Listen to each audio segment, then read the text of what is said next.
ਨੂੰ ਲੈ ਕੇ ਇੱਕ ਹੋਰ ਵੱਡਾ ਖੁਲਾਸਾ ਹੋਇਆ ਹੈ। ਮਨਮੋਹਨ ਉਰਫ ਮੋਨਾ ਨਾਂ ਦੇ ਸ਼ਖਸ ਨੇ ਵੀ ਸਿੱਧੂ ਮੂਸੇਵਾਲਾ ਦੀ ਰੈਕੀ ਕੀਤੀ ਸੀ। ਸੂਤਰਾਂ ਦੇ ਹਵਾਲੇ ਨਾਲ ਇਹ ਜਾਣਕਾਰੀ ਹੈ ਕਿ ਵਿਧਾਨ ਸਭਾ ਚੋਣਾਂ ਦੇ ਦੌਰਾਨ ਰੈਕੀ ਕੀਤੀ ਸੀ। ਕਤਲ ਵਾਲੇ ਦਿਨ ਮੋਨਾ ਗਰੁੱਪ ਨੇ ਮੂਸੇਵਾਲਾ ਦੇ ਰੂਟ ਦੀ ਜਾਣਕਾਰੀ ਦਿੱਤੀ ਸੀ। ਮਨਮੋਹਨ ਮੋਨਾ ਮਾਨਸਾ ਜੇਲ੍ਹ ਦੇ ਵਿੱਚ ਬੰਦ ਹੈ। ਉਸ ਨੂੰ ਪ੍ਰੋਡਕਸ਼ਨ ਵਾਰੰਟ ਤੇ ਮੋਹਾਲੀ ਲਿਆਂਦਾ ਗਿਆ ਹੈ ਤੇ ਲਾਰੈਂਸ ਬਿਸ਼ਨੋਈ ਦੇ ਸਾਹਮਣੇ ਬਿਠਾ ਕੇ ਵੀ ਇਸ ਤੋਂ ਪੁੱਛਗਿੱਛ ਕੀਤੀ ਜਾਏਗੀ। ਤਾਂ ਇੱਕ ਹੋਰ ਨਾਮ ਇਸ ਮਾਮਲੇ ਦੇ ਨਾਲ ਹੁਣ ਜੁੜਿਆ ਹੈ। ਮਨਮੋਹਨ ਉਰਫ ਮੋਨਾ ਨਾਂ ਦੇ ਸ਼ਖਸ ਨੇ ਵੀ ਸਿੱਧੂ ਮੂਸੇਵਾਲਾ ਦੀ ਰੈਕੀ ਕੀਤੀ ਸੀ। ਇਸ ਨੂੰ ਪ੍ਰੋਡਕਸ਼ਨ ਵਾਰੰਟ ਤੇ ਲਿਆਂਦਾ ਗਿਆ ਹੈ ਤੇ ਲਾਰੈਂਸ ਬਿਸ਼ਨੋਈ ਦੇ ਸਾਹਮਣੇ ਬਿਠਾ ਕੇ ਇਸ ਤੋਂ ਪੁੱਛਗਿੱਛ ਕੀਤੀ ਜਾਏਗੀ।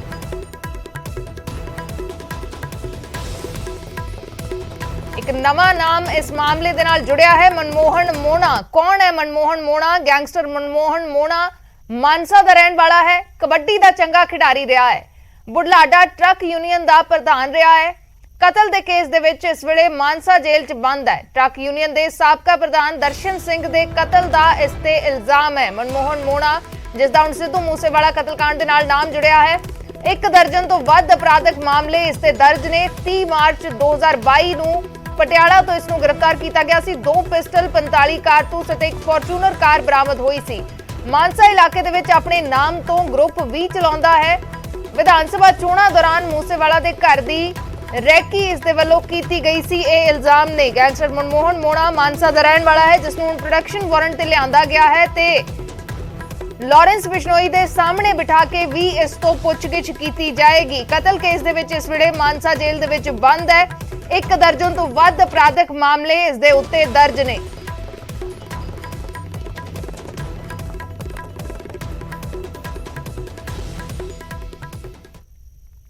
ਮਨਮੋਹਨ ਉਰਫ ਮੋਨਾ ਨੂੰ ਲੈ ਕੇ ਇੱਕ ਹੋਰ ਖੁਲਾਸਾ ਹੋਇਆ ਹੈ। ਸਿੱਧੂ ਮੂਸੇਵਾਲੇ ਦੀ ਰੈਕੀ ਕਰਨ ਦੇ ਲਈ ਮੋਨਾ ਦੇ ਘਰ ਦੇ ਵਿੱਚ 4 ਸ਼ਖਸ ਰੁਕੇ ਸੀ। ਜਨਵਰੀ ਮਹੀਨੇ ਦੇ ਵਿੱਚ ਮੋਨਾ ਦੇ ਘਰ 4 ਲੋਕ ਰੁਕੇ ਸੀ। ਇਹ ਪਹਿਲਾਂ ਵੀ ਨਿਊਜ਼ 18 ਦੇ ਉੱਤੇ ਅਸੀਂ ਲਗਾਤਾਰ ਜਾਣਕਾਰੀ ਦਿੰਦੇ ਰਹੇ ਹਾਂ ਕਿ ਜਨਵਰੀ ਦੇ ਵਿੱਚ ਵੀ ਸਿੱਧੂ ਮੂਸੇਵਾਲਾ ਦੀ ਰੈਕੀ ਕੀਤੀ ਗਈ ਸੀ। ਜਨਵਰੀ ਤੋਂ ਮੂਸੇਵਾਲਾ ਦੀ ਰੈਕੀ ਕੀਤੀ ਜਾ ਰਹੀ ਸੀ। ਸਿੱਧੂ ਮੂਸੇਵਾਲਾ ਦੇ ਬਾਰੇ ਪੂਰੀ ਜਾਣਕਾਰੀ ਜੁਟਾਈ ਗਈ। ਸੂਤਰਾਂ ਦੇ ਹਵਾਲੇ ਨਾਲ ਖਬਰ ਕਿ 4 ਦੇ ਕਤਲ ਵਾਲੇ ਦਿਨ ਵੀ ਸ਼ਾਮਲ ਹੋਣ ਦਾ ਖਦਸ਼ਾ ਹੈ। ਜਿਨ੍ਹਾਂ 4 ਲੋਕਾਂ ਦੇ ਵੱਲੋਂ ਰੈਕੀ ਕੀਤੀ ਗਈ ਜੋ ਮਨਮੋਹਨ ਮੋਨਾ ਦੇ ਘਰ ਦੇ ਵਿੱਚ ਰੁਕੇ ਸੀ ਜਨਵਰੀ ਮਹੀਨੇ ਦੇ ਵਿੱਚ, ਉਹਨਾਂ 4 ਦੇ ਕਤਲ ਵਾਲੇ ਦਿਨ ਦੇ ਵਿੱਚ ਵੀ ਇਸ ਮਾਮਲੇ 'ਚ ਇਸ ਘਟਨਾਕ੍ਰਮ ਦੇ ਵਿੱਚ ਸ਼ਾਮਲ ਹੋਣ ਦਾ ਖਦਸ਼ਾ ਹੈ।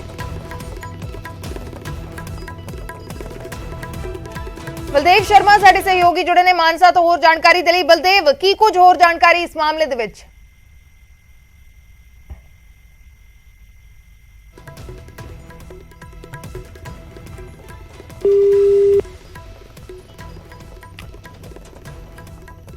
ਤਾਂ ਕੋਸ਼ਿਸ਼ ਕਰਾਂਗੇ ਹੋਰ ਜਾਣਕਾਰੀ ਲੈਣ ਦੀ। ਮਨਮੋਹਨ ਉਰਫ ਮੋਨਾ ਨੂੰ ਲੈ ਕੇ ਇਹ ਇੱਕ ਹੋਰ ਵੱਡਾ ਖੁਲਾਸਾ ਹੈ। 4 ਲੋਕਾਂ ਨੂੰ ਇਸਨੇ ਸ਼ਰਨ ਦਿੱਤੀ ਸੀ ਆਪਣੇ ਘਰ। 4 ਲੋਕ ਇਸ ਦੇ ਘਰ ਰੁਕੇ ਸੀ। ਜਨਵਰੀ ਮਹੀਨੇ ਦੇ ਵਿੱਚ ਸਿੱਧੂ ਮੂਸੇਵਾਲਾ ਦੇ ਘਰ ਦੀ ਰੈਕੀ ਕੀਤੀ ਗਈ ਸੀ।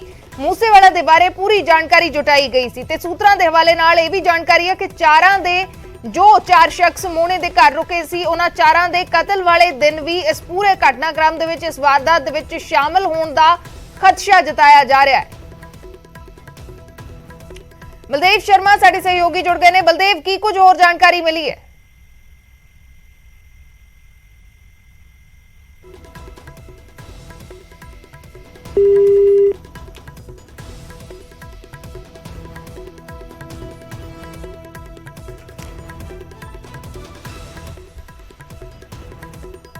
ਤਾਂ ਵੱਡਾ ਖੁਲਾਸਾ ਇਸ ਮਾਮਲੇ ਦੇ ਵਿੱਚ ਲਗਾਤਾਰ ਹੋ ਰਿਹਾ ਹੈ। ਮਨਮੋਹਨ ਮੋਨਾ ਦਾ ਨਾਮ ਇਸ ਮਾਮਲੇ ਦੇ ਨਾਲ ਹੁਣ ਜੁੜ ਰਿਹਾ ਹੈ। ਮਨਮੋਹਨ ਮੋਨਾ ਨੂੰ ਲੈ ਕੇ ਹੋਰ ਖੁਲਾਸਾ ਹੋਇਆ ਹੈ ਕਿ 4 ਲੋਕ ਇਸ ਦੇ ਘਰ ਰੁਕੇ ਸੀ ਜਿਨ੍ਹਾਂ ਦੇ ਵੱਲੋਂ ਜਨਵਰੀ ਮਹੀਨੇ ਦੇ ਵਿੱਚ ਸਿੱਧੂ ਮੂਸੇਵਾਲਾ ਨੂੰ ਲੈ ਕੇ ਪੂਰੀ ਜਾਣਕਾਰੀ ਜੁਟਾਈ ਗਈ ਸੀ। ਮਨਮੋਹਨ ਮੋਨਾ ਮਾਨਸਾ ਦਾ ਰਹਿਣ ਵਾਲਾ ਹੈ ਜਿਸ ਦੇ ਉੱਤੇ ਇਸ ਵੇਲੇ ਕਤਲ ਕੇਸ ਹੈ। ਕਤਲ ਕੇਸ ਦੇ ਵਿੱਚ ਜੇਲ੍ਹ 'ਚ ਬੰਦ ਹੈ ਜਿਸ ਨੂੰ ਪ੍ਰੋਡਕਸ਼ਨ ਵਾਰੰਟ ਤੇ ਪੁਲਿਸ ਦੇ ਵੱਲੋਂ ਲਿਆਂਦਾ ਗਿਆ ਹੈ ਤੇ ਲਾਰੈਂਸ ਬਿਸ਼ਨੋਈ ਦੇ ਸਾਹਮਣੇ ਬਿਠਾ ਕੇ ਇਸ ਤੋਂ ਪੁੱਛਗਿੱਛ ਕੀਤੀ ਜਾਏਗੀ। ਕਰੀਬ 1 ਦਰਜਨ ਅਪਰਾਧਕ ਮਾਮਲੇ ਇਸ ਦੇ ਉੱਤੇ ਦਰਜ ਨੇ।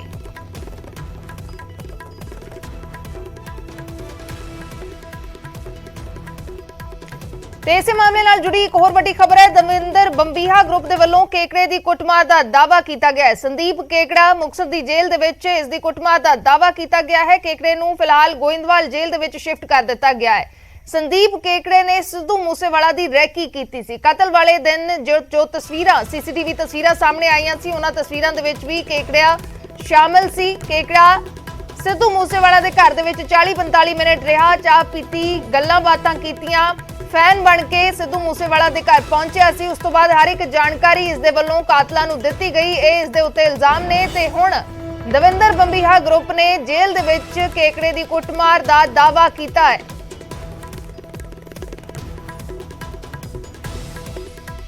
सोशल मीडिया ते पोस्ट पाके ਬੰਬੀਹਾ ग्रुप ने यह दावा किया है। ਬੰਬੀਹਾ ग्रुप ने पोस्ट पाई है फेसबुक ते, लिखा है वाहिगुरू जी का खालसा वाहिगुरू जी की फतेह, राम राम सारे भरावां नूं। संदीप केकड़े बारे तां सारिआं नूं पता है। इस घटिया इंसान ने थोड़े पैसे लई सिद्धू मूसेवाला दी रैकी कीती सी। हुणे रिमांड खत्म होण तों बाद मुक्तसर दी जेल੍ਹ 'ਚ भेजिਆ ਸੀ। उत्थे पहुंचण ते साडे भरा बाला बठिंडा ते उन्हां दे दोस्तां ਵੱਲੋਂ ਇਹਦਾ ਵਧੀਆ ਕੁਟਾਪਾ ਕੀਤਾ ਗਿਆ। ਇਹਨੂੰ ਮਾਰਨਾ ਹੀ ਸੀ ਪਰ ਜੇਲ੍ਹ ਮੁਲਾਜ਼ਮਾਂ ਨੇ ਲੜਾਈ ਦੇ ਵਿੱਚ ਆ ਕੇ ਇਹਨੂੰ ਬਚਾ ਲਿਆ। ਸਾਡੇ ਸਾਰੇ ਭਰਾਵਾਂ ਵੱਲੋਂ ਸਿੱਧੂ ਮੂਸੇਵਾਲਾ ਦੇ ਕਤਲ ਦਾ ਕੋਈ ਵੀ ਬੰਦਾ ਕਿਸੇ ਜੇਲ੍ਹ 'ਚ ਜਾਂਦਾ ਹੈ ਬਖਸ਼ਿਆ ਨਹੀਂ ਜਾਏਗਾ। ਟਾਈਮ ਮਿਲਣ ਤੇ ਨੁਕਸਾਨ ਜ਼ਰੂਰ ਹੋਏਗਾ, ਕੱਲੇ ਦਾ ਹਿਸਾਬ ਹੋਊ। ਧੰਨਵਾਦ ਲੈਜੈਂਡ ਸਿੱਧੂ ਮੂਸੇਵਾਲਾ। ਤਾਂ ਦਵਿੰਦਰ ਬੰਬੀਹਾ ਗਰੁੱਪ ਦੇ ਵੱਲੋਂ ਇਹ ਸੋਸ਼ਲ ਮੀਡੀਆ ਤੇ ਪੋਸਟ ਪਾਈ ਗਈ ਹੈ, ਜਿਸ ਦੇ ਵਿੱਚ ਦਾਅਵਾ ਕੀਤਾ ਗਿਆ ਹੈ ਸੰਦੀਪ ਕੇਕੜਾ ਦੀ ਕੁੱਟਮਾਰ ਦਾ, ਕਿ ਕੇਕੜੇ ਦੀ ਜੇਲ੍ਹ ਦੇ ਵਿੱਚ ਕੁੱਟਮਾਰ ਕੀਤੀ ਗਈ ਹੈ। ਨਾਲ ਹੀ ਇਹ ਵੀ इस पोस्ट दे विच लिखा है कि इस मामले दे नाल जुड़िया कोई भी शख्स किसी भी जेल दे विच भेजा जाएगा, उसनूं बख्शिया नहीं जाएगा। तो प्रशासन दे लई भी एक चुनौती है।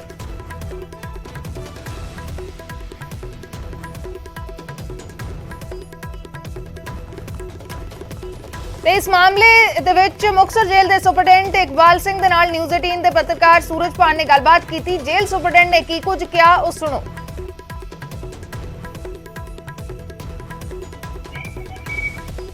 ਕੁੱਟਮਾਰ ਕੋਈ ਇਸ ਤਰ੍ਹਾਂ ਦੀ ਨਹੀਂ ਹੋਈ ਹੈ, ਮਤਲਬ ਇਹ ਆਪਾਂ ਕਹਿੰਦੇ ਨਹੀਂ ਹੈ ਕਿ ਕੋਈ ਤੈਸ਼ੋ-ਤੈਸ਼ੀ ਜ਼ਰੂਰ ਹੋਏ ਸੀਗੇ ਜੀ। ਤੈਨੂੰ ਮਾਰਵੇਂ ਮੈਨੂੰ ਪਤਾ ਲੱਗ ਗਿਆ ਕਿ ਵੀ ਇਹਨੂੰ ਰੱਖਣਾ ਤੇ ਸਹੀ ਨਹੀਂਗਾ, ਪ੍ਰੀਕਾਸ਼ਨ ਦੇ ਪੱਖੋਂ ਮੈਂ ਨੈਕਸਟ ਮਾਰਨਿੰਗ ਉਹਨੂੰ ਨਹੀਂ ਕੀ ਸਰ ਇਹ ਆਮਣੋ ਸਾਹਮਣੇ ਵੀ ਹੋ ਗਈ ਸੀ ਜਾਂ ਕਿਸ ਤਰ੍ਹਾਂ ਹੋਇਆ? ਨਹੀਂ ਆਮਣੋ ਸਾਹਮਣੇ ਦਾ ਜਦੋਂ ਜੀ ਇੱਕ ਵਾਰਡ ਹੈ ਛੋਟੀ ਜ਼ੋਨ ਹੈ, ਉਹਦੇ ਦੋ ਪਾਰਟ ਨੇ, ਠੀਕ ਹੈ ਨਾ। ਤਾਂ ਉਹ ਜਦੋਂ ਇਹਨੂੰ ਲਿਜਾਣ ਲੱਗੇ ਦੂਜੇ ਪਾਰਟ ਦੇ ਵਿੱਚ ਨਾਲ ਲੱਗੇ ਤਾਂ ਆਮੋ ਸਾਹਮਣੇ ਹੋਏ। ਉੱਥੇ ਕੀ ਤੈਨੂੰ ਅਸੀਂ ਆਹ ਕਰਾਂਗੇ, ਅਸੀਂ ਉਹ ਕਰਾਂਗੇ, ਥੋੜੇ ਬਹੁਤ ਉਹਦੇ ਨਾਲ ਤੈਸ਼ੋ-ਤੈਸ਼ੀ ਹੋਏ ਸੀਗੇ ਤੇ ਅਸੀਂ ਇਹਨੂੰ ਜਾ ਕੇ ਮਗਰਲੇ ਵਾਰਡ ਦੇ ਵਿੱਚ ਬੰਦ ਕਰਤਾ, ਤੜਕੇ ਮਾਰਨਿੰਗ ਸ਼ਿਫਟ ਕਰਤਾ। ਤੇ ਉਹਨਾਂ ਬੰਦਿਆਂ ਦੀ ਖਿਲਾਈ ਜਿਹੜੇ ਬੰਬੀਹਾ ਗਰੁੱਪ ਵਾਲਿਆਂ ਤੁਸੀਂ ਬਾਅਦ ਚ ਕੀਤੀ ਹੈ, ਇਹਨੂੰ ਸ਼ਿਫਟ ਕਰਨ ਤੋਂ ਬਾਅਦ ਚ। ਓਕੇ ਚਲੋ ਇੱਕ ਰਾਤ ਮੇਰੇ ਕੋਲੇ ਰਿਹਾ, 14 ਤਰੀਕ ਦੀ ਰਾਤ ਰਿਹਾ, 15 ਨੂੰ ਮਾਰਨਿੰਗ ਨੂੰ ਸ਼ਿਫਟ ਕਰਤਾ। ਚਲੋ ਥੈਂਕ ਯੂ ਜੀ, ਥੈਂਕ ਯੂ। ਆਹ ਚੀਜ਼ ਹੋਈ ਹੈ ਬ੍ਰਦਰ, ਹੁਣ ਤੁਸੀਂ ਵੇਖ ਲਓ ਵੀ ਇਹਦੇ ਕਿੰਨੀ ਕੁੱਟਮਾਰ ਹੋ ਗਈ ਹੈ। ਥੈਂਕ ਯੂ ਭਾਜੀ। ਰਾਤ ਨੂੰ 7:15 ਵਜੇ ਮੇਰੇ ਕੋਲੇ ਆਇਆ ਤੇ ਤੜਕੇ ਅਰਲੀ ਦਾ ਮਾਰਨਿੰਗ 9, 8:30, 9 ਵਜੇ ਨੂੰ ਸ਼ਿਫਟ ਕਰਤਾ। ਓਕੇ ਯੈਸ, ਆਹ ਚੀਜ਼ ਹੋਈ ਹੈ। ਚਲੋ ਥੈਂਕ ਯੂ ਜੀ, ਥੈਂਕ ਯੂ। ਹਾਂ ਮੈਨੂੰ ਡਾਊਟ ਸੀਗਾ ਇਸ ਚੀਜ਼ ਦਾ ਕਿ ਹਾਂ ਇਹ ਹੋ ਸਕਦਾ ਹੈ, ਇਹਨੂੰ ਇੱਥੇ ਰੱਖਣਾ ਠੀਕ ਨਹੀਂਗਾ ਕਿਉਂਕਿ ਇਹ ਐਂਟੀ ਗਰੁੱਪ ਇਕੱਠੇ ਹੋ ਗਏ ਨੇ ਤੇ ਮੇਰੇ ਕੋਲੇ ਇਹ ਨਹੀਂ ਰੱਖਣਾ ਮੈਂ ਮੁਨਾਸਬ ਨਹੀਂ ਸਮਝਦਾ। ਤਾਂ ਸੂਰਜ ਪਾਨ ਸਾਡੇ ਸਹਿਯੋਗੀ ਜੁੜੇ ਨੇ ਹੋਰ ਜਾਣਕਾਰੀ ਦੇ ਲਈ। ਸੂਰਜ, ਕੀ ਕੁਝ ਜਾਣਕਾਰੀ ਹੈ ਇਸ ਮਾਮਲੇ ਦੇ ਵਿੱਚ? ਦਵਿੰਦਰ ਬੰਬੀਹਾ ਗਰੁੱਪ ਦਾਅਵਾ ਕਰ ਰਿਹਾ ਹੈ ਕਿ ਸੰਦੀਪ ਕੇਕੜੇ ਦੀ ਕੁੱਟਮਾਰ ਕੀਤੀ ਗਈ ਹੈ। ਜੇਲ੍ਹ ਸੁਪਰਡੈਂਟ ਕਹਿ ਰਹੇ ਨੇ ਕਿ ਅਜਿਹਾ ਕੁਝ ਵੀ ਨਹੀਂ ਹੋਇਆ। देखो जो सोशल मीडिया ते दावा किया जा रहा है उसकी पुष्टि हुंदी नजर आ रही है, क्योंकि तुसीं जेल सुपरडेंट दे बयान नूं ध्यान नाल सुनो तां उसने ये गल दी पुष्टि की है कि दोवें ग्रुप सी जेड़े संदीप केकड़ा होया सीगा धक्कामुक्की वाली गल जरूर उन्होंने कबूली है कि किते ना किते तकरार हुई सी। ये तकरार हुई सी तां कुੱਟਮਾਰ तो भी इनकार नहीं किया जा सकता। हालांकि साडे सूत्र यही दसदे ने कि कुੱਟਮਾਰ हुई है, पर दूसरे पासे जेल सुपरडेंट है जेड़े पूरी इस गलबात तो इनकार कर रहे हैं कि कुੱਟਮਾਰ नहीं हुई है। कुੱਟਮਾਰ होने की नौबत आउंदी उस तो पहला असीं सीनियर अधिकारियों नूं कह के जेल अथॉरिटी नूं कह के इस नूं इत्थों शिफ्ट कर दिता गया। सिर्फ एक रात ही मुक्तसर की जेल दे विच कीकड़ा रहा है, पर किते ना किते जाके दूसरे जिहड़े गैंगस्टरां दे ग्रुप ने उन्होंने सीधे तौर पर चुनौती दे दी है कि सिर्फ मुक्तसर की जेल ही नहीं किसी भी जेल दे विच सिद्धू मूसेवाला दे कातल जां कतल दे नाल जुड़े हुए आरोपी रहणगे तां उन्हां दा हशर यही होएगा, कुੱਟਮਾਰ होएगी, विरोध होएगा। पर किते ना किते जाके मुक्तसर पुलिस ने वड्डी घटना होने तो पहला इस नूं जिहड़ा शिफ्ट है वो गोबिंदवाल जेल दे विच कर दिता जिहड़ी कि तरनतारन दे विच है। और किते ना किते जाके बहुत सारे सवाल खड़े हो रहे हैं कि आखिरकार जेलों दे विच चल की रहा, की हो रहा। जेलों दे विच शरेआम फरौतियां मंगी जांदियां ने, कुੱਟਮਾਰ शरेआम कीती जांदी है ते पंजाब दे विच लॉ एंड आर्डर जेलों दा ठीक नजर नहीं आ रहा।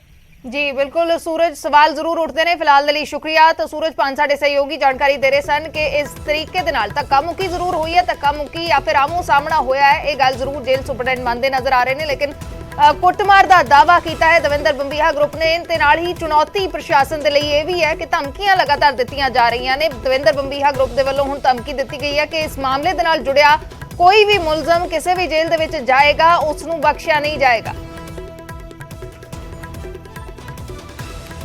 ਉਧਰ ਸੀਐਮ ਭਗਵੰਤ ਮਾਨ ਨੇ ਫਿਰ ਤੋਂ ਸਾਬਕਾ ਮੰਤਰੀਆਂ ਤੇ ਐਕਸ਼ਨ ਦੇ ਸੰਕੇਤ ਦਿੱਤੇ ਨੇ। ਸੰਗਰੂਰ ਦੇ ਵਿੱਚ ਚੋਣ ਪ੍ਰਚਾਰ ਕਰ ਰਹੇ ਨੇ ਸੀਐਮ ਭਗਵੰਤ ਮਾਨ ਤੇ ਇਸ ਪ੍ਰਚਾਰ ਦੇ ਦੌਰਾਨ ਉਹਨਾਂ ਨੇ ਸੰਕੇਤ ਦਿੱਤੇ ਨੇ। ਕਿਹਾ ਕਿ ਕੁਝ ਗ੍ਰਿਫਤਾਰੀ ਤੋਂ ਬਚਣ ਦੇ ਲਈ ਭੱਜੇ ਫਿਰਦੇ ਨੇ, ਕਈ ਡਰ ਦੇ ਮਾਰੇ ਹਾਈਕੋਰਟ ਜਾ ਰਹੇ ਨੇ।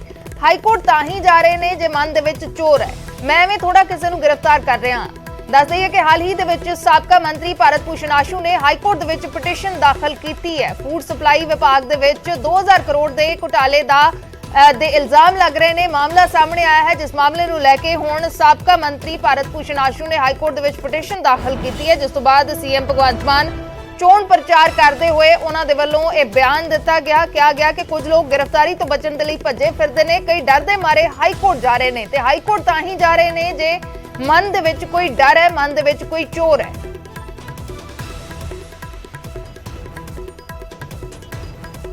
ਮਹੀਨਿਆਂ ਦੇ ਬੱਚੇ ਤਾਂ ਦੰਦ ਵੀ ਨਹੀਂ ਆਉਂਦੇ, ਪਰ ਫਿਰ ਵੀ ਮੈਂ ਦੰਦੀਆਂ ਵੱਢਣ ਤਾਂ ਲੱਗ ਗਿਆ ਨਾ ਇਹਨਾਂ ਨੂੰ। ਸੋ ਹੁਣ ਡਰਦੇ ਫਿਰਦੇ ਨੇ, ਹੁਣ ਭੱਜਦੇ ਫਿਰਦੇ ਨੇ, ਹੁਣ ਹਾਈ ਕੋਰਟਾਂ 'ਚ ਫਿਰਦੇ ਨੇ। ਸਾਨੂੰ ਗ੍ਰਿਫਤਾਰੀ ਤੋਂ ਹਫ਼ਤਾ ਕੁ ਪਹਿਲਾਂ ਦੱਸ ਦਿਓ। ਇਹਦਾ ਮਤਲਬ ਮਨ 'ਚ ਚੋਰ ਹੈ। ਨਿਆਂ ਥੋੜੀ ਕਿਸੇ ਨੂੰ ਮੈਂ ਗ੍ਰਿਫਤਾਰ ਕਰਦਾ ਫਿਰਦਾ। ਸੋ ਵੀਰੋ, ਹਜੇ ਬਹੁਤ ਸਾਰੇ ਕੰਮ ਬਾਕੀ ਨੇ, ਕੁਝ ਕਮੀਆਂ ਵੀ ਰਹੀਆਂ ਹੋਣਗੀਆਂ, ਠੀਕ ਕਰ ਲਾਂਗੇ।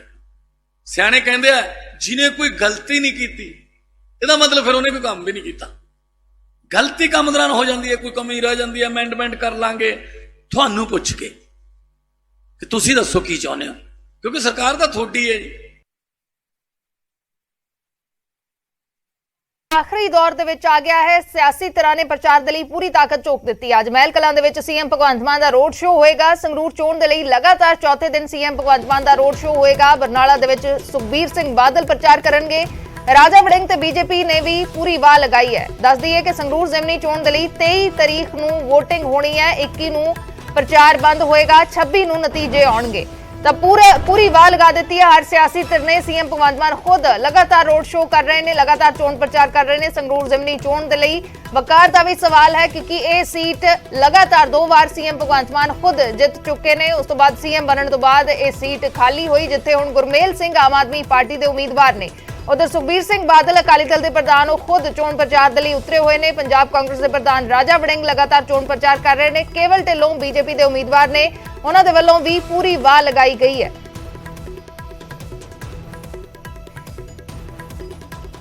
ਤੇ ਇਸ ਤੋਂ ਪਹਿਲਾਂ ਸੀਐਮ ਭਗਵੰਤ ਮਾਨ ਨੇ ਤਾਬੜਤੋੜ ਪ੍ਰਚਾਰ ਕੀਤਾ। ਮੁੱਖ ਮੰਤਰੀ ਦੇ ਵੱਲੋਂ ਸੰਗਰੂਰ, ਬਰਨਾਲਾ ਤੇ ਸੁਨਾਮ ਦੇ ਵਿੱਚ ਚੋਣ ਜਲਸਿਆਂ ਨੂੰ ਸੰਬੋਧਨ ਕੀਤਾ ਗਿਆ। ਮੁੱਖ ਮੰਤਰੀ ਨੇ ਵਪਾਰੀਆਂ ਦੇ ਨਾਲ ਮੀਟਿੰਗਾਂ ਕੀਤੀਆਂ, ਉਹਨਾਂ ਦੇ ਮਸਲੇ ਸੁਣੇ, ਸਰਕਾਰ ਵੱਲੋਂ ਵਪਾਰੀ ਵਰਗ ਦੇ ਲਈ ਚੁੱਕੇ ਜਾ ਰਹੇ ਕਦਮਾਂ ਦੀ ਜਾਣਕਾਰੀ ਦਿੱਤੀ।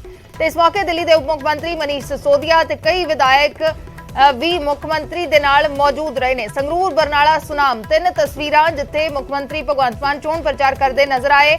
ਮਨੀਸ਼ ਸਿਸੋਦੀਆ, ਦਿੱਲੀ ਦੇ ਉਪ ਮੁੱਖ ਮੰਤਰੀ ਵੀ ਚੋਣ ਪ੍ਰਚਾਰ ਦੇ ਵਿੱਚ ਨਿਤਰੇ ਹੋਏ ਨੇ।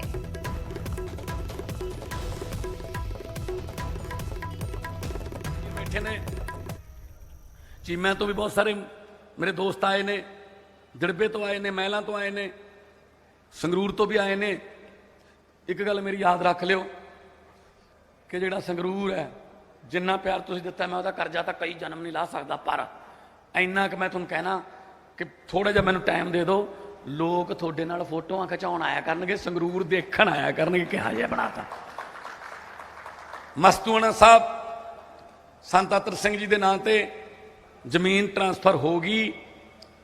ਅੰਗੀਠਾ ਸਾਹਿਬ ਗੁਰਦੁਆਰਾ ਸਾਹਿਬ ਵਾਲਿਆਂ ਨੇ ਦਿੱਤੀ 25 ਕਿੱਲੇ ਤੇ ਇੱਕ ਸ਼ਾਨਦਾਰ ਮੈਡੀਕਲ ਕਾਲਜ ਜਿਹੜਾ ਹੈ ਉਹ ਉੱਥੇ ਮੇਨ ਰੋਡ ਤੇ ਆ ਰਿਹਾ, ਜਿੱਥੋਂ ਆਪਣੇ ਧੀਆਂ ਪੁੱਤ ਪੜ੍ਹ ਕੇ ਡਾਕਟਰ ਬਣਨਗੇ, ਕੰਮ ਮਿਲੂਗਾ, ਰੋਜ਼ਗਾਰ ਮਿਲੂਗਾ। ਸੰਗਰੂਰ ਜ਼ਿਮਨੀ ਚੋਣ ਦੇ ਲਈ ਬੀਜੇਪੀ ਨੇ ਵੀ ਪੂਰੀ ਵਾਹ ਲਗਾਈ ਹੋਈ ਹੈ। ਚੋਣ ਦੰਗਲ ਦੇ ਵਿੱਚ ਕੇਂਦਰੀ ਮੰਤਰੀ ਤੇ ਭਾਜਪਾ ਦੇ ਸੀਨੀਅਰ ਆਗੂ ਗਜੇਂਦਰ ਸ਼ੇਖਾਵਤ ਵੀ ਉਤਰੇ ਹੋਏ ਨੇ। ਸ਼ੇਖਾਵਤ ਨੇ ਸੂਬੇ ਦੀ ਕਾਨੂੰਨ ਵਿਵਸਥਾ ਨੂੰ ਲੈ ਕੇ ਆਮ ਆਦਮੀ ਪਾਰਟੀ ਦੀ ਸਰਕਾਰ ਤੇ ਸਵਾਲ ਚੁੱਕੇ ਨੇ। ਉਹਨਾਂ ਨਾਲ ਗੱਲਬਾਤ ਕੀਤੀ ਹੈ ਸਾਡੇ ਪੱਤਰਕਾਰ ਨਪਿੰਦਰ ਬਰਾੜ ਨੇ।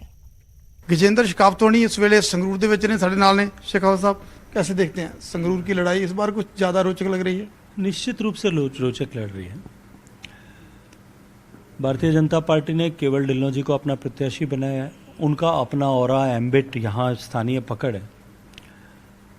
बेशक भारतीय जनता पार्टी यहाँ पहली बार चुनाव लड़ रही है, लंबे अंतराल के बाद में लड़ रही है, लेकिन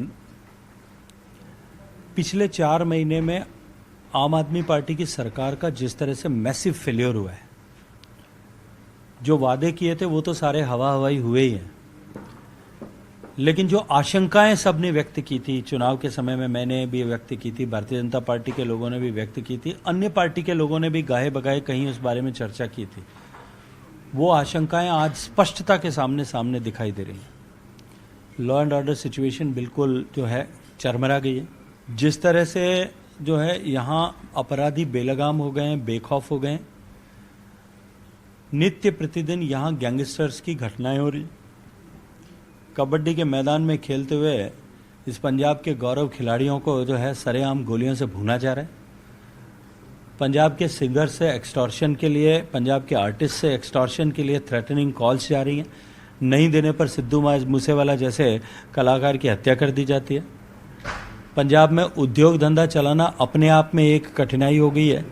एक स्यूडो टैक्स गैंगस्टर्स का माफिया टैक्स या जो है फिरौती टैक्स या एक्सटॉर्शन टैक्स के रूप में इम्पोज कर दिया गया है, और सरकार आंख मूंद करके केवल आत्ममुग्धता के भाव के साथ में यहाँ खड़ी है। लेकिन मुख्यमंत्री कह रहे हैं कि बिल्कुल माहौल ठीक है। वो कहते हैं पंजाब का माहौल ठीक है, जो कुछ घटनाएं हुई उनमें हमने अपराधी पकड़ लिए। वो तो कहते हैं कि लॉरेंस बिश्नोई के उससे पहले कोई ला ही नहीं सका, हम लेकर के आए हैं और बिल्कुल पंजाब कंट्रोल में, किसी को डरने की जरूरत नहीं है, मुख्यमंत्री भगवंत मान कहते हैं। लॉरेंस बिश्नोई तो पुलिस के क्या जो है जुडिशियल कस्टडी में था। कोई भी पुलिस एक एप्लीकेशन दे करके उसको ला सकती थी। अगर इसको ही वो बहादुरी का काम मानते हैं तो मुझे लगता है कि वो बहुत बड़े अंधेरे में जी रहे हैं। अगर आज की परिस्थिति में जब हर दिन यहाँ इस तरह की घटनाएं हो रही है और पंजाब का हर पिंड में बैठा हुआ गरीब से गरीब आदमी भी इस बात को लेकर के, गांव में बैठा हुआ आदमी भी इस बात को लेकर के चिंतित है, उस समय में सरकार का मुखिया खुद ही, जो कितने मुखिया हैं ये मैं नहीं कहूँगा कि वो उनके ऊपर कितने मुखिया हैं और वो कितने मुखिया हैं, इसके बारे में मैं टिप्पणी नहीं करूँगा, लेकिन वो अपने आप को जो है 100 में से 100 नंबर दे करके पीठ थपथपा रहा है, तो इससे ज़्यादा दुर्भाग्यपूर्ण कुछ हो नहीं सकता। ਤਾਂ ਗਜੇਂਦਰ ਸ਼ੇਖਾਵਤ ਕੇਂਦਰੀ ਮੰਤਰੀ ਸੰਗਰੂਰ ਦੇ ਵਿੱਚ ਚੋਣ ਮੈਦਾਨ ਦੇ ਵਿੱਚ ਆਪਣੇ ਉਮੀਦਵਾਰ ਦੀ ਬੇੜੀ ਪਾਰ ਲਾਉਣ ਦੇ ਲਈ ਪਹੁੰਚੇ ਹੋਏ ਨੇ ਔਰ ਦਾਅਵਾ ਕਰਦੇ ਨੇ ਕਿ ਬੀਜੇਪੀ ਸਭ ਤੋਂ ਜ਼ਿਆਦਾ ਪੰਜਾਬ ਦੇ ਹਿੱਤ ਦੇ ਲਈ ਕੰਮ ਕਰ ਸਕਦੀ ਹੈ ਤੇ ਪੰਜਾਬ ਦੀ ਮੌਜੂਦਾ ਸੱਤਾ ਧਿਰ ਆਮ ਆਦਮੀ ਪਾਰਟੀ ਤੇ ਖਾਸ ਕਰਕੇ ਮੁੱਖ ਮੰਤਰੀ ਭਗਵੰਤ ਮਾਨ ਹੋਰਾਂ ਤੇ ਕਈ ਤਰ੍ਹਾਂ ਦੇ ਵੱਡੇ ਸਵਾਲ ਚੁੱਕਦੇ ਨਜ਼ਰ ਆ ਰਹੇ ਨੇ। ਕੈਮਰਾਮੈਨ ਸੁਖਜਿੰਦਰ ਸਿੰਘ ਧਾਲੀਵਾਲ ਦੇ ਨਾਲ ਨਪਿੰਦਰ ਸਿੰਘ ਬਰਾੜ, ਨਿਊਜ਼ 18 ਸੰਗਰੂਰ।